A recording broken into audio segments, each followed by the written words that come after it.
Sir Lokesh నాయకత్వం దిశగా అడుగులు పడుతున్నాయా? వారసుడిగా నిరూపించుకుంటున్నారా లోకేష్ గారు? నిరూపించుకున్నాడు. అందరూ ఆయన చాలా ఇష్టపడుతున్నారని చంద్రబాబు నాయుడు గారు స్వయంగా చెప్పారు. ఇంక మీకు మళ్ళీ మనం అంటే ప్రతిదీ మనం మాట్లాడేమంటే కొంతమంది నచ్చదు. కడప డిబేట్ అప్పటి నుంచి ఎలివేషన్ అయిపోయింది, ప్రమోషన్ అయిపోయింది, డిక్లరేషనే మిగిలింది అనే ఒక ఇది నేను చెప్పాను. దాదాపు ఆయన నిన్న డిక్లేర్ చేశారని చెప్పొచ్చు మనం. రాజ్దీప్ సర్దేశాయితో మాట్లాడారు, ప్రింట్తో మాట్లాడారు, ఇంకా చాలా ఛానల్స్తో ఆయన మాట్లాడారు, హిందూతో కూడా మాట్లాడారు. అన్నింటిలో కూడా ఆయన స్పష్టంగా లోకేష్కు నాయకత్వ పరివర్తన జరగడానికి సమయం ఆసన్నమైంది, అందరూ కూడా బలపరుస్తున్నారు, ఇష్టపూర్వకంగా ఉన్నారు. ఒకతనైతే అడిగాడు, there was the big talk that Lokesh will be working president, what is happening అంటే, ఎస్ వీఆర్ వర్కింగ్ అవుట్ అన్నాడు ఆయన. అది వర్కౌట్ చేసేది ఆయనకి ఇష్టమైన పదంగా తరచూ వాడుతుంటాడు కదా.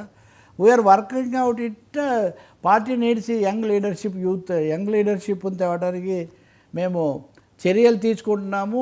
కాకపోతే లోకేష్ చేసిన దాన్ని, యువగళం పాదయాత్ర, వీటన్నిటిని బాగా అందరూ అప్రిషియేట్ చేశారు అని చెప్తూ, మా పార్టీలో యువ నాయకత్వం ఎక్కువగా వస్తుంది. Rammohan Naidu youngest minister in Modi cabinet మీరు చూస్తున్నారు కదా. కాబట్టి ఇంకా కొంతమంది ముఖ్యమంత్రి నాయకత్వం అంటే చాలా స్పష్టంగా ఆయన యువ నాయకత్వం వస్తుంది. లోకేష్కు సానుకూలమైన దిశలో పార్టీ, ప్రజలు, మద్దతుదారులు కూడా ఉన్నారు.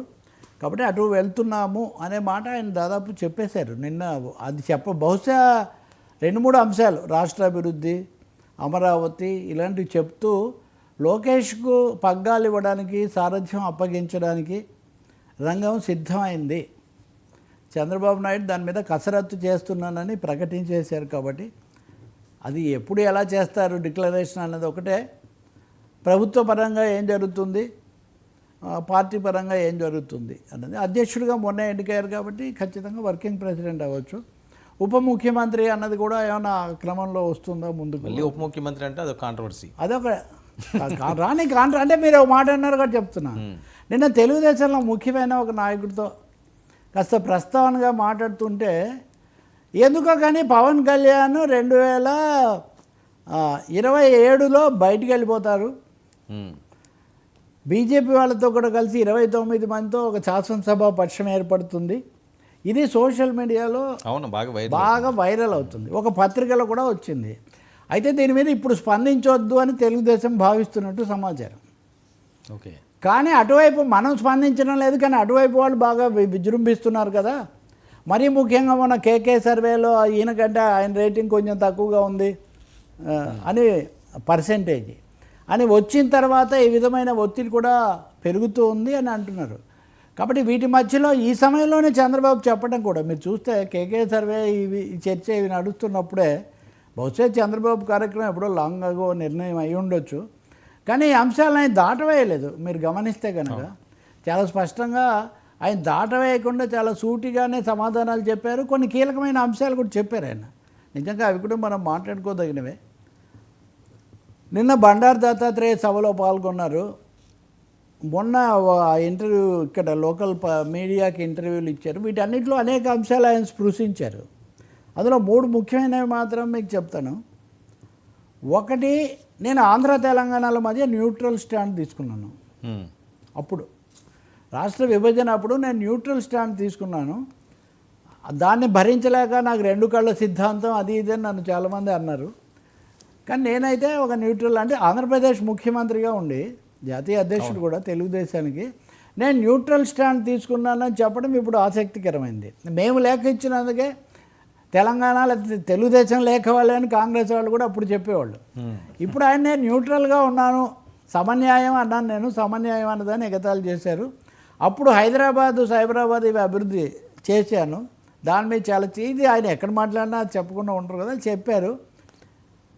చెప్తూనే ఇంకో మాట రాజ్దీప్ సర్దేశాయితో అన్నట్టున్నారు. అది now I can say visionaries, అంటే అందరూ ఆయన విజనరీలు అంటుంటారు, ఈసారి ఆయన కూడా అక్నాలెడ్జ్ చేసినట్టున్నారు. విజనరీల ఆలోచనలు వేరుగా ఉంటాయి, అప్పుడు ఎవరు నమ్మలేదు, ఇంత అభివృద్ధి అయింది కదా. Now I can say that in near future Hyderabad will be number 1 and Amaravati will be number 2 I hope అని. అంటే చాలా సమీప భవిష్యత్తులో అమరావతి నెంబర్ 2గా ఉంటుంది అని కూడా ఆ ఇంటర్వ్యూలో ఒక మాట ఆయన చెప్పారు. ఇంకోటి జనాభా పెంపుదల అనేది చేస్తూ ఉంటున్నారు కదా, దీనికి ఏమైనా ఇన్సెంటివ్స్ ఇస్తారా అని అడిగితే ఒక పత్రిక ఇచ్చినప్పుడేమో ఈ ఇన్సెంటివ్లు పెద్ద ఉపయోగం లేదని తేలింది. వెస్ట్రన్ కంట్రీస్లో ఉదాహరణ కొన్ని దేశాల్లో మీకు కూడా తెలిసే ఉంటుంది, అసలు పిల్లలే ఉండరు. వాళ్ళకి ఇన్సెంటివ్లే కాదు, అన్ని బోనస్లు ఇచ్చినా వాళ్ళకి ఖండం లేదు. అని చంద్రబాబు ఏమంటారంటే జనాభా పెంచాలి నా ఉద్దేశం, కానీ ఇన్సెంటివ్ల వాళ్ళకి అంటారని నేను అనుకోవట్లేదు. దక్షిణాది రాష్ట్రాల్లో తెలివైన ప్రజలు కాబట్టి వీళ్ళు దీనికి తగినట్టుగా వ్యవహరిస్తారు, అవసరాన్ని గుర్తిస్తారని నేను అనుకుంటున్నాను అని ఒక మాట. అయితే ఈరోజు పత్రిక ఇది నేను చెప్పింది నిన్నటిది. ఈ రోజుకి వచ్చేసరికి కొన్ని ఇన్సెంటివ్స్ వర్కౌట్ చేస్తాము, ఫైనాన్షియల్ ఇది కూడా మేము ఇస్తాము అని కూడా ఒక మాట అంటున్నారు. లాస్ట్ బట్ నాట్ లీస్ట్ దక్షిణాదికి ప్రాతినిధ్యం తగ్గిపోతుంది ఈ నియోజకవర్గాల పునర్విభజన అన్నప్పుడు మోడీని నమ్ముతాము అనే ఒక మోడీ మీద విశ్వాసంతో ఉందాము అని మాత్రమే చెప్తున్నారు. సో వీటన్నిటికంటే లోకేష్కు నాయకత్వం అప్పగించడం అన్నది కన్ఫర్మ్ చేశారనేది ఇక్కడ. పవన్ కళ్యాణ్ 27లో వచ్చేస్తారని టాక్. దీనికి తెలుగుదేశం వర్గాలు కూడా ఒక విధంగా మానసికంగా స్పందిస్తూ ఉన్నాయి. అంటే పవన్ కళ్యాణ్ ఇలాగే ఎప్పటికీ వైసీపీ వాళ్ళు ఏమంటారంటే వాళ్ళ ఏజెంట్ అని వాళ్ళు అంటారు. ఏజెంట్గా ఆయన అలాగే ఉండరు, ఆయన వేరే వెళ్ళిపోతారు. బీజేపీ కూడా ఆయన చేస్తుంది. ఇంకొకటి అయితే గమనిస్తాం మనం, అమిత్ షా నన్ను కలవమన్నాడు, పార్టీలో విలీనం అన్నాడని పవన్ కళ్యాణ్ 19లో చాలా ఆగ్రహించాడు. కానీ ఇప్పుడు అలాంటి వార్తలు వస్తుంటే అంత ఆగ్రహం కానీ అంత స్పందన కానీ జనసేన నుంచి ఉండటం లేదు. దానితోటి సనాతన పాలిటిక్స్ ఇవన్నీ పెరుగుతున్న కొద్దీ దీని ఇంకో భాగం మనం ఇంకో దశలో మనం చర్చించవచ్చు. కానీ బట్ ఈ పవన్ లోకేష్ యాంగిల్స్ మటుకు అంతకంతకు పెరుగుతున్నాయి.